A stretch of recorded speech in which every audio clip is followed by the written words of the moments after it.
अस्सलाम वालेकुम। मैं हूँ आपकी अपनी बाजी फरीदा और आज आप लोगों के लिए मैं बकरा ईद की मुनासबत से कलेजी जिसमें बिल्कुल स्मेल ना हो और बहुत मज़ेदार हो वो वाली रेसिपी लेके आई हूँ। तो मुझे यकीन है कि आप लोगों को पसंद आएगी और अगर आपको अच्छी लगे तो मुझे कमेंट्स में ज़रूर बताइएगा। तो चले फिर इसको जो अगला प्रोसेस शुरू करते हैं, बिस्मिल्लाह करते हैं। तो ईद जो आने वाली है तो उसकी मुनासबत से मैंने कहा आपके साथ ये रेसिपी शेयर कर दूं। इसके लिए सबसे पहले मैंने ली है 1 किलो कलेजी। 1 किलो कलेजी जिसको मैंने सिरके और पानी में भिगो के रखा था, बहुत अच्छे से धो ली है।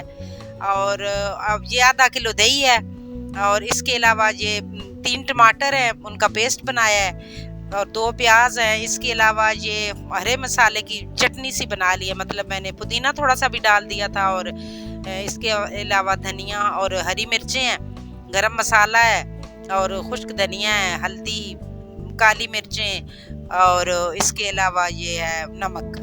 तो इसको जो है ना हमारी कलेजी, इसको सबसे पहले मैंने मैरिनेट करना है। ये बर्तन तो लगता है थोड़ा छोटा है, चले खैर अब मैनेज कर ही लेते हैं। तो इसमें दही मैंने शामिल किया है और इसके अलावा वो जो हरी चटनी बनाई हुई थी। ये बहुत ही मज़ेदार बनता है। आप बना के चेक कीजिएगा कि अक्सर लोग जो हैं वो कहते हैं कलेजी नहीं खानी, इसमें स्मेल होती है या सॉफ्ट नहीं होती जल्दी या अच्छी, मतलब उसको गलती नहीं है या उसके अंदर स्मेल रहती है। तो ये आपको इंशाल्लाह शिकायत नहीं होगी। इसको मैरिनेट करके मैंने आधे घंटे के लिए रख दिया है। और अब ये आधा कप ऑयल लेके तो उसमें ये जो प्याज थे हमारे उनका पेस्ट बना लिया मैंने सॉरी, उनका पेस्ट बना के तो इनको थोड़ा सा पेस्ट जब आप बनाते हैं तो उसमें थोड़ी सी देर ज़्यादा लगती है, घबराने की कोई ज़रूरत नहीं है। तो ये देखें, ये इसने कलर अपना चेंज कर दिया है, ब्राउन हो गया है। तो अब इसमें लहसुन अदरक का जो पेस्ट था वो मैंने शामिल किया है और इसको थोड़ा सा भूनेंगे 1 से 1.5 मिनट। लहसुन अदरक के पेस्ट को भूनना है और लहसुन डाला था, अदरक अब मैंने कश की है। तो इसको बस थोड़ी सी देर इसको भूनना है, ये अच्छे से मिक्स भी कर लें साइडों से। और इसके बाद इसमें जाएंगे हमारे मसाले, जिसमें हल्दी है, नमक है और इसके अलावा थोड़ी सी लाल मिर्च मैंने डाल दी है और ये कुटा हुआ धनिया है। इसके अलावा काली मिर्च, गरम मसाला वगैरह ये सारे हमने शामिल कर दिए हैं और इनको अच्छे से मिक्स करना है और थोड़ा सा भूनना है इनको। इसके बाद इसमें टमाटर शामिल करेंगे, इनको अच्छे से भून के।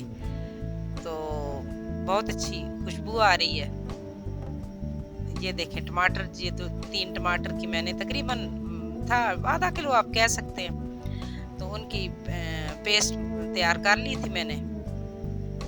ये उसमें शामिल करेंगे आप टमाटर का पानी खुश्क होने तक और मसाला भूनेंगे हम।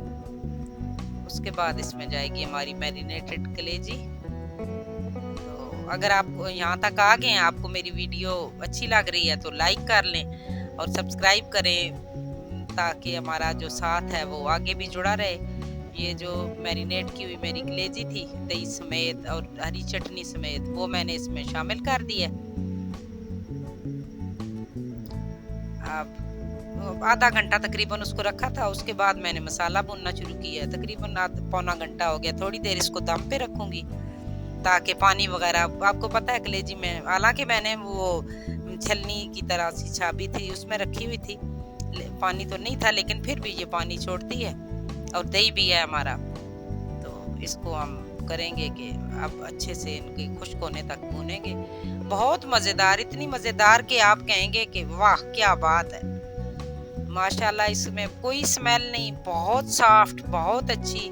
और ईद वाले दिन तो ये बेहतरीन। ये देखें माशाल्लाह हमारा दही जो है वो खुश्क हो गया है और ये भूनते भूनते ये देखिए माशाल्लाह मुंह में पानी आ रहा है ना तो ईद पे आप ज़रूर बनाएं। और ये इतनी मज़ेदार है कि मैं आपको बता नहीं सकती, इतनी सॉफ्ट। और हरे मसाले के, लेकिन बेशक मैंने वो हरा मसाला लेकिन उस तरह से नहीं डाला, ज़्यादा नहीं डाला ना, थोड़ा सा था। मतलब जिस तरह हम दही में चटनी, अगर आप दही के साथ मैं उनको पीस लेती ना, तो फिर वो ग्रीन नहीं रहना था। लेकिन ये असल में हरे मसाले का टेस्ट भी आता है और इसका कलर भी बहुत रेड और बहुत अच्छा सा आएगा। बहुत अच्छी रेसिपी है, आप ज़रूर ट्राई कीजिएगा और मेरे चैनल को सब्सक्राइब कर लें और बेल आइकन को ज़रूर प्रेस कर लें ताकि हमारी जो मेरी आने वाली वीडियोज़ हैं, वो आप तक बर वक़्त पहुँच सकें और हमारा साथ जुड़ा रहे। तो ये बहुत ही मज़ेदार सी हमारी कलेजी जो है, अब इसको डिश आउट मैं करके आपको दिखाती हूँ। बहुत अच्छी सी, ये देखें इसका किस तरह से मसाला और कितने अच्छे से इसने ना कलर जो है इसका इसका चेंज हो गया। ये आपको दिखा रही हूँ मैं, कितनी सॉफ्ट है ये देखें। तो बस तैयार हो गई है हमारी कलेजी। तो अब इसको मैं डिश आउट करके आपको दिखाती हूँ। यकीन करें, आपके आप जब बनाएंगे तो आप कहेंगे कि बाजी ने वाकई बहुत अच्छी रेसिपी बताई है। इसमें गरम मसाला थोड़ा सा मैंने डाल दिया ऊपर, ये देखिए। और इसको थोड़ा सा रगड़ के मैंने डाला है, हाथों पे मसल के। ये देखें, ये नज़र आ रहा होगा आपको कि कितनी मज़ेदार और कितनी अच्छी सी हमारी कलेजी ये तैयार हुई है। आप ज़रूर ट्राई कीजिएगा और अगर आपको पसंद आए तो मुझे ज़रूर बताइएगा। आज का आपका और मेरा साथ बस इतना ही सा था। So till the next video, अल्लाह हाफ़िज़।